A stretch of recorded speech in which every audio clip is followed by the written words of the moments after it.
ఫస్ట్లో ఇంటికి ఒక 35,000 ఇచ్చారండి.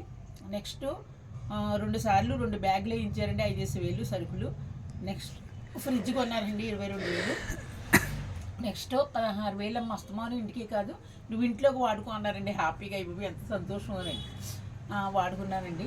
బిర్యానీ పెట్టుకున్నాను. తర్వాత బిర్యానీకి 16,000 ఇస్తారు. ఎంత అని అడిగారు. నేను 5,000 అంటే నువ్వే 5,000 ఏమొస్తుందమ్మా అన్నారు. సరే 16,000 ఇస్తారు. ఓకే మొదలు పెట్టుకున్నాను. అమ్మ అట్లా కాదు, ఒక మాట చెప్తాను విను. ఫస్ట్ నువ్వు షూట్లోకి వెళ్తుంటివి. అవును. అయితే ఆ షూట్లు నువ్వు ఈ మధ్యలో చెయ్యట్లేదు, వెళ్ళట్లేదు.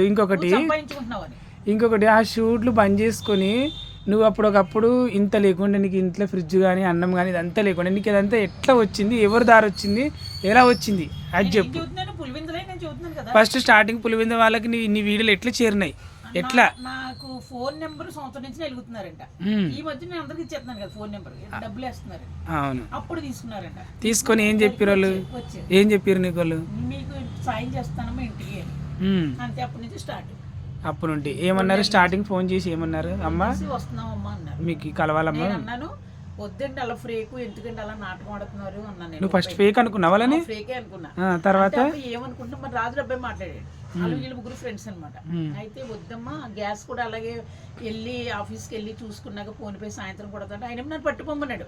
పర్వాలేదండి పట్టుకుని మీరు రోజు నేను చూస్తాను కదా ఇక్కడే ఉంటారు కదా అంటే తెచ్చేసుకున్నాను. ఇంకా ఆడ అస్సలు మాట్లాడట్లేదు. ఇంకా చచ్చినట్టు నేను ఇచ్చాను. ఉంగరం తాకట్టు పెట్టి 6,500 పెట్టి పోయి కొన్నాను. పోలే నాకు ఇంట్లో ఉన్నది. తర్వాత డబ్బులు వచ్చాక ఉంగరం తెచ్చేసుకున్నాను. పోయినాక అలా ఉండిపోయింది. అలాగంటే వద్దండి పోయాడు అలాగే మోసం చేశాడంటే అమ్మాయి ఏమనుకుంటున్నారు, నేను రాజులనమ్మా అలా అబద్ధం ఆడడం అన్నారు. సరే వెళ్తే పోన్లేండి నాకు బాధ ఉంటామని చెప్తాను ఏమనుకోకుండా సారీ అన్నాను. ఇంకంతే. వచ్చేసారు ఇంటికి.